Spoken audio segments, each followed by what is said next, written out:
Hi, everybody. I'm Josh Constein, one of the writers for TechCrunch, and I'm really excited today. We have a visionary from the music industry here. This is Troy Carter, the CEO and chairman of Atom Factory. He's also the founder of, a co-founder of Backplane and the manager of Lady Gaga, one of the world's most popular musicians. So I wanted to get it started really quick. So technology has really changed the music industry. Has tech totally screwed the music industry, or only kind of screwed the music industry? I don't think it's screwed the music industry. I think it's change, and I think the music industry just has to adjust to change. But I think ultimately it'll help the music industry scale even more. You know, when people in remote villages, you know, all throughout the world can access music through their mobile phones, you know, those are audiences that we were never able to reach. So I think ultimately technology has always helped the music industries. The CD was technology, cassette tapes. So technology has always driven music sales. Is there any vibe amongst musicians that, you know, the MP3 and the streaming era has been a detriment to them, or like do they resent the way that maybe technology companies are making the money that they used to be making?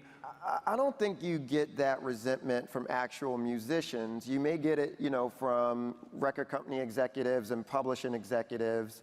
But most bands, they make their money touring, you know, on the road for merchandise and other things. But in terms of actually selling music, it's always been a smaller piece of the pie for the most part. So where do you think the holes are in the music industry that technology can fill? Like, what could a startup come out and do that would really help musicians that isn't being done right now? I think the opening right now is really figuring out terrestrial radio, you know, specifically in America, because that's the one space that, you know, everybody thought Sirius was going to be able to do it with subscription radio when they launched, and, you know, in the XM. But now, you know, you look at Clear Channel, you look at CBS, you know, their business, and Clear Channel specifically has a great platform, visionary CEO, but people still get in the car for the most part and they turn on the radio, you know, the local station. And, you know, I think it's going to be interesting when you can get in your car, turn on the station, and you're listening to a 17-year-old kid in Russia, or you're listening to, you know, a 22-year-old kid in his dorm room in Germany. So that sort of thing. But I think radio is going to be a real disruption. Yeah, because right now, I mean, as many apps as I have between Spotify and Slacker and all these different apps, I get in my car and I still just don't want to fiddle with my phone. I don't want to sit there behind my driver's seat, you know, fiddling and clicking things. I love the ability to just press a button and the music starts. Like, is that going to be something where startups can come in? Like, eventually, you know, and you just hit it on the nose. You know, once the car companies are able to turn around cars quicker, because the problem is you have to start planning so far in advance and manufacturing and those things. So by the time it gets to market, the technology that they put in, you know, is dated. So I think it'll happen though. What about touring? Are there areas in that where tech can really help? Very, very much so. The touring business is so antiquated. You know, as we route tours, it's still, well, you know what, we can play this market, this market, this market, and this market. We can do this amount of shows at this venue, but it's not based off of actual data. And it's the most inefficient process. You know, it's literally a guy in a room trying to, you know, route a tour, looking at, you know, where you might be popular in terms of radio spins. But I think there's, you know, to me, if there was actual data that could tell me exactly how many tickets that I can sell in X city, which venues that should we be playing, I think you probably can increase revenue by 100%, just because it's so much waste the way tours are routed right now. So you've been in the music industry for a really long time. You used to work with Bad Boy Entertainment and Notorious B.I.G. even. Yeah. So what have you seen, especially like what has happened in the last 5 years? What are the big macro trends that you think have really redefined the way that the music industry works over the last 5 years? Like what do musicians have to pay attention to now that they didn't have to 5 years ago? I would give you the same answer. You know, you always have to pay attention to your fans. So no matter what technology comes, trends, changes, all of those things, I think if from the beginning of time, you can go back to Elvis Presley, the Beatles, all the way through today.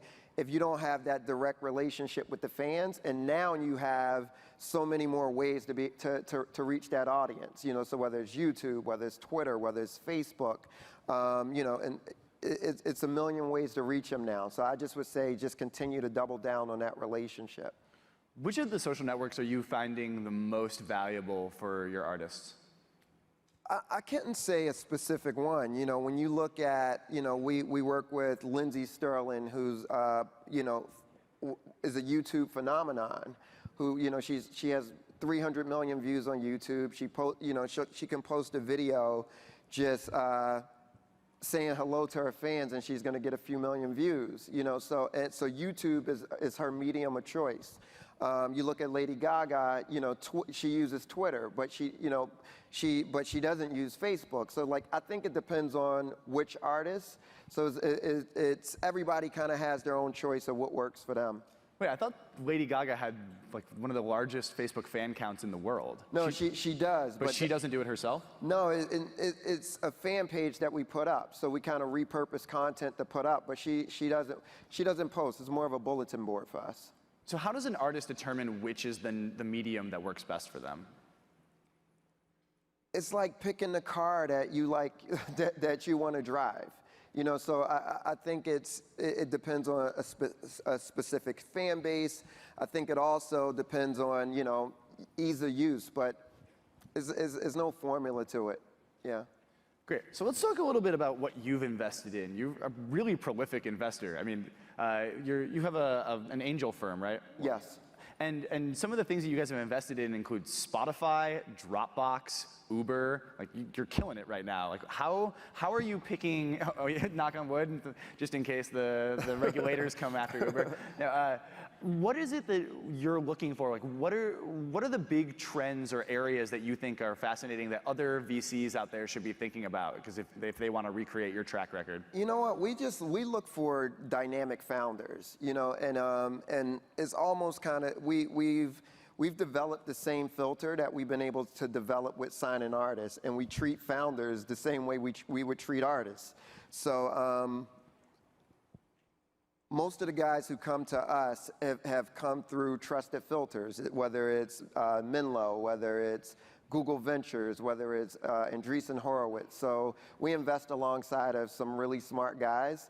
And in the music industry, I stay close to people with really good ears, so we just kind of develop that same sort of filter.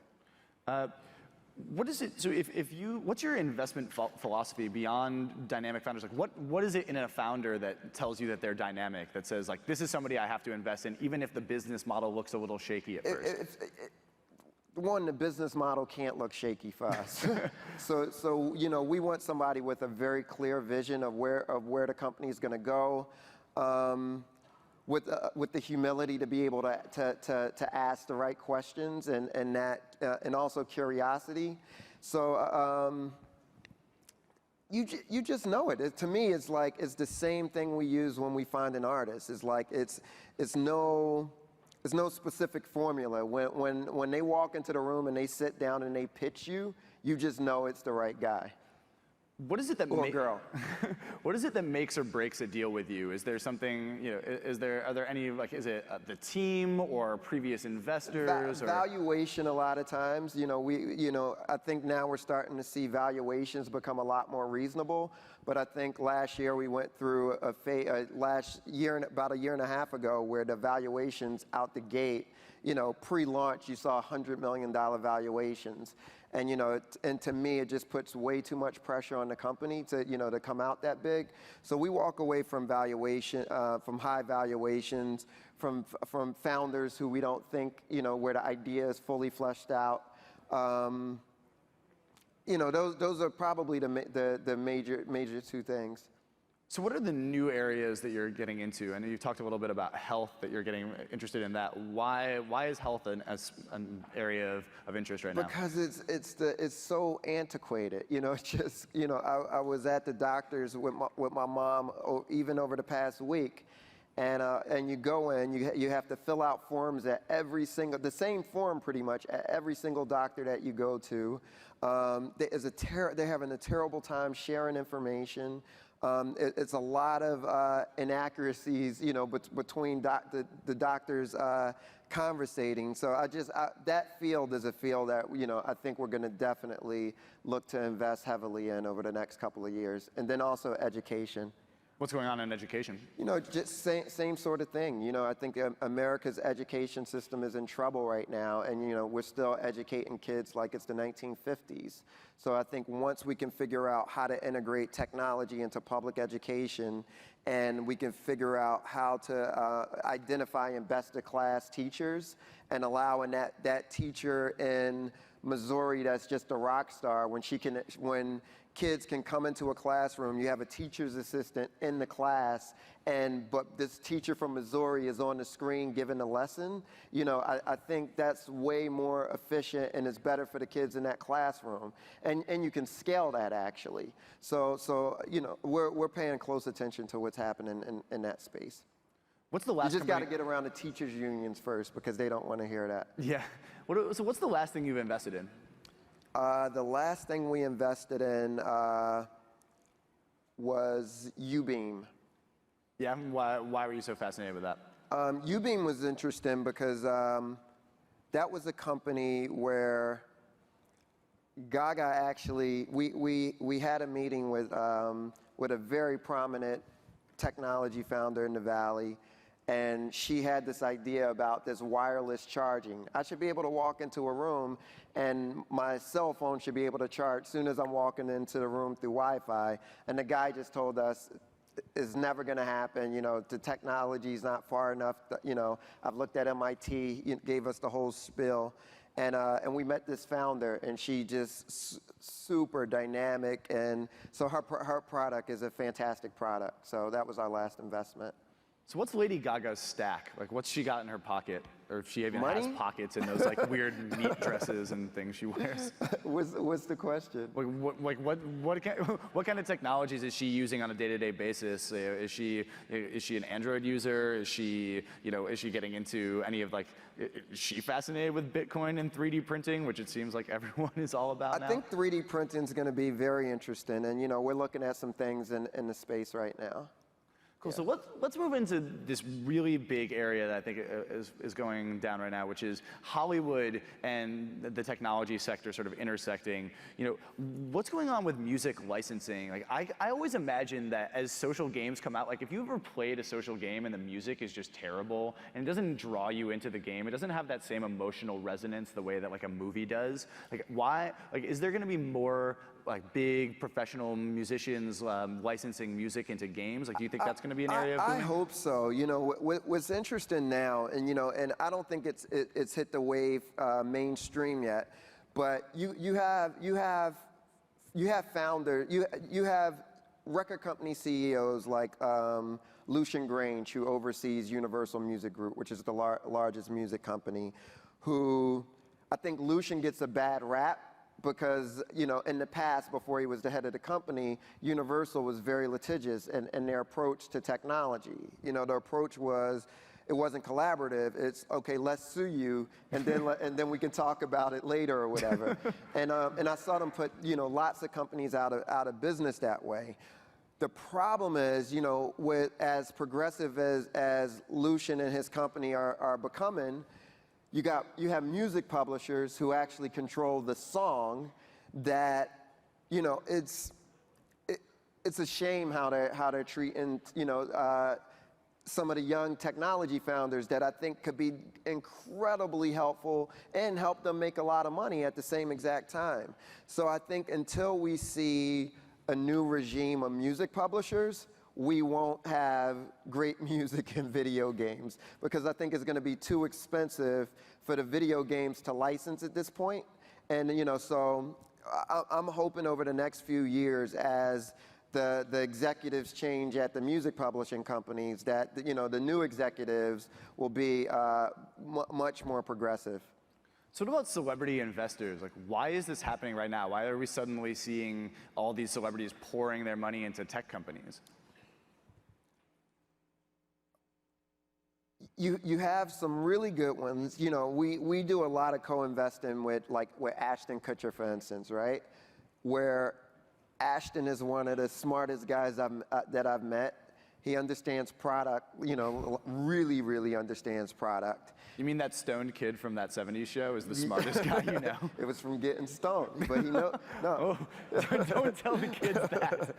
No, but like Ashton's incredible, Will.i.am's incredible. So you do have some celebrities that really understand technology, really understand product, and then on the flip side of it, you have this thing where, you know, when people started coming to us initially around investing, it would be, can we get your client to tweet about it? You know, and that's the wrong approach to it. So when you marry, I think celebrity, you got to be careful with the way you use it, because no matter how big the celebrity is, they can't add rocket fuel to a bad product. So the product has to be great.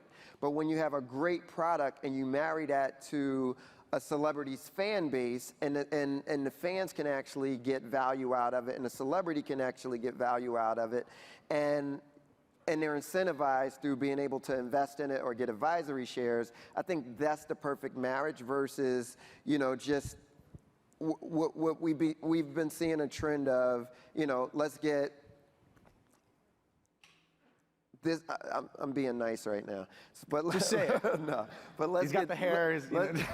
Let's get this guy to invest. So, you know, or let's pay this person to tweet about it. You know, I just think it's the wrong approach. Yeah, I think we saw a big kind of stumble with that. I mean, famously, Airbnb supposedly hooked up Justin Bieber with this big house, this mansion for him and his friends that was supposed to cost like $50,000. And if you can put it up on the screen, this is what Airbnb got back for it.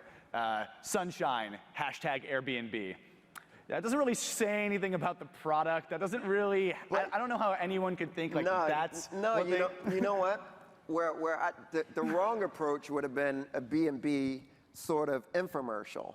So I think that would have been the natural thing for Justin to say that speaks to his fan base, because if you follow his Instagram and you follow his feed or whatever, I think it's important that you don't get in a position where you're feeling like where you feel like you're selling something. No, this definitely isn't selling anything. This looks like he took it on his way out the door from his Airbnb, like, oh, I have to tweet, shoot, bam. Yeah. You know, what is it that celebrities can really add in terms of value to startups? I think an audience. So I think it depends. One of the things about musicians that's different from actors or whatever, where, you know, with actors you have an audience, you play different characters, and you have to go movie to movie and kind of build a base around that movie. There's only a handful of movie stars where your audience just follows you everywhere you go. With music, you really build this fan base that feels like they know you. And so if I'm a young startup and I'm looking to reach an audience, that's low-hanging fruit.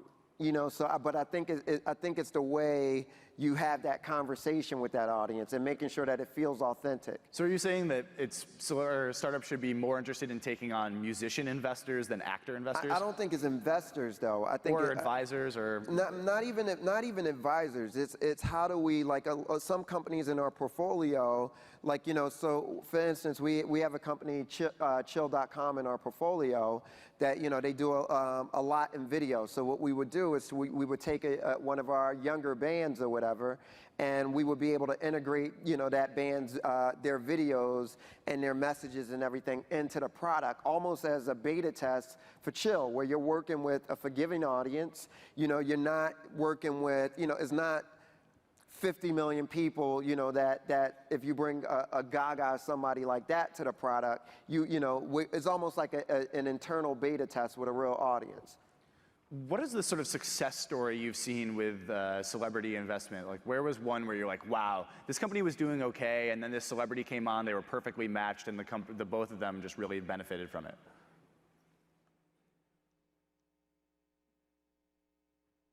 I would have to give that one some thought. Nothing pops to me offhand.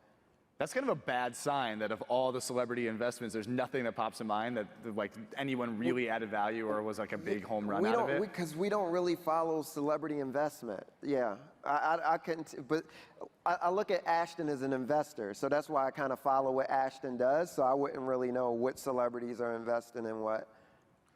All right, so what about if a startup is considering taking on a musician or working with a partnership like that, what are the red flags that say this is not the right idea? Like when should a startup like pull back from a celebrity?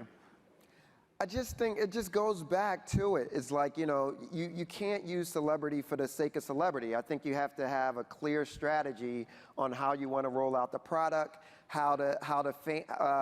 what kind of audience that you're trying to reach. So I think the marriage of celebrity and technology, I just think it's overrated, and I just think you have to have a clear path to the partnership. So is celebrity investing is it here to Why stay? do you keep asking me about because you're a celebrity investing? and you invest. Come on. I am not a celebrity. I'm an investor. You got a nice Wikipedia entry. You're a celebrity. I think people would consider me an investor more than they would consider me a celebrity. All right, is Hollywood investing in startups a fad or not?